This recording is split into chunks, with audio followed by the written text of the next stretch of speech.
अस्सलाम वालेकुम, welcome to my YouTube channel. तो आज का हमारा टॉपिक है कैटलिस्ट टेस्ट, जो कि माइक्रोबायोलॉजी सेक्शन में परफॉर्म करते हैं। This test is used to differentiate those bacteria that produce the enzyme catalyst such as staphylococci from non catalyst producing bacteria such as streptococci. Basically इस test में हम identify करते हैं उन बैक्टीरियाज को जो कैटलिस्ट एंजाइम प्रोड्यूस करते हैं, जैसे कि स्टेफाइलोकोकाई स्पीशीज़ जो हैं वो कैटलिस्ट एंजाइम प्रोड्यूस करती हैं। स्ट्रेप्टोकोकाई स्पीशीज़ जो हैं वो कैटलिस्ट एंजाइम प्रोड्यूस नहीं करती। ठीक है, मेन पर्पस जो है इस टेस्ट का वो दो बैक्टीरियाज को डिफरेंशिएट करना है, स्टेफाइलोकोकाई स्पीशीज़ और स्ट्रेप्टोकोकाई स्पीशीज़। यानी कि जो स्टेफाइलोकोकाई हैं वो तो कैटलिस्ट एंजाइम प्रोड्यूस करते हैं और स्ट्रेप्टोकोकाई जो हैं वो कैटलिस्ट एंजाइम प्रोड्यूस नहीं करते। ठीक है, अब इसका प्रिंसिपल देखते हैं। Catalyst act as a catalyst in the breakdown of hydrogen peroxide to oxygen and water.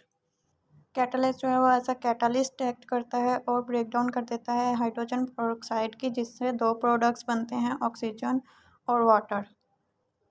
An organism is tested for catalyst production by bringing it into contact with hydrogen peroxide. Bacteria को test करने के लिए कि वो catalyst enzyme produce करता है या नहीं, इसको हम लोग हाइड्रोजन पेरोक्साइड के साथ मिलाते हैं ताकि बैक्टीरिया को आइडेंटिफाई कर सके कि वो कैटलिस्ट प्रोडक्शन है या नहीं। Bubbles of oxygen are released if the organism is a catalyst producer. अब कैसे पता चलेगा कि जो बैक्टीरिया है वो कैटलिस्ट एंजाइम प्रोड्यूस करता है या नहीं।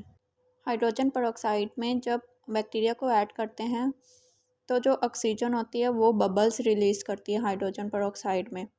तो अगर बबल्स रिलीज़ होंगे तो इसका मतलब है कि कैटलिस्ट एंजाइम प्रोड्यूस हुआ है बैक्टीरिया में। ठीक है, अब इसमें रिएजेंट्स कौन कौन से यूज़ होते हैं। इसमें सिर्फ हाइड्रोजन पेरोक्साइड यूज़ होता है और कोई रिएजेंट इसमें यूज़ नहीं होता, सिर्फ हाइड्रोजन पेरोक्साइड के साथ ही ये टेस्ट करते हैं। ठीक है, हाइड्रोजन पेरोक्साइड से ही बबल्स बनती हैं।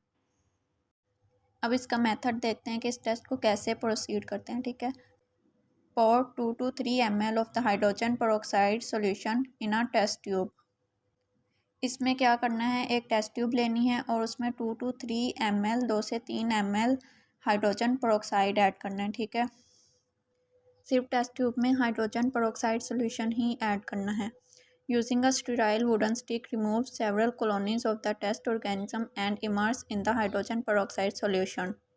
अब क्या करना है, कल्चर प्लेट से कुछ कॉलोनीज उठानी है और जो सोल्यूशन हाइड्रोजन पेरोक्साइड का टेस्ट ट्यूब में ऐड किया था उसमें मिक्स कर देनी है कॉलोनीज़ को। ठीक है, look for immediate bubbling. Colonies को हाइड्रोजन पेरोक्साइड में मिक्स करने के बाद देखते हैं कि बबल्स बनती हैं या नहीं। ठीक है, कॉलोनीज़ मिक्स करने के फ़ौरन बाद ही बबल्स बनना शुरू हो जाती हैं। ठीक है, इससे पता चल जाता है कि टेस्ट पॉजिटिव है हमारा। अब इसके रिजल्ट्स देखते हैं। एक्टिव बबलिंग होगी तो पॉजिटिव कैटलिस्ट टेस्ट होगा, नो बबल्स यानी नेगेटिव कैटलिस्ट टेस्ट। ठीक है, मतलब हाइड्रोजन पेरोक्साइड अगर बबल रिलीज़ करेगा तो पॉजिटिव कैटलिस्ट टेस्ट होगा, अगर बबल्स नहीं बनेंगी तो नेगेटिव कैटलिस्ट टेस्ट होगा। ठीक है,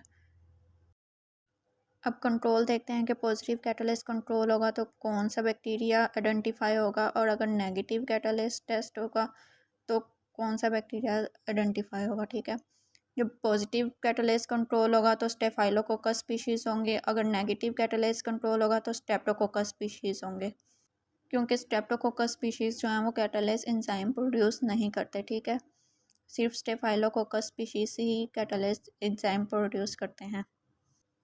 तो ये थी आज की हमारी video. So thank you so much.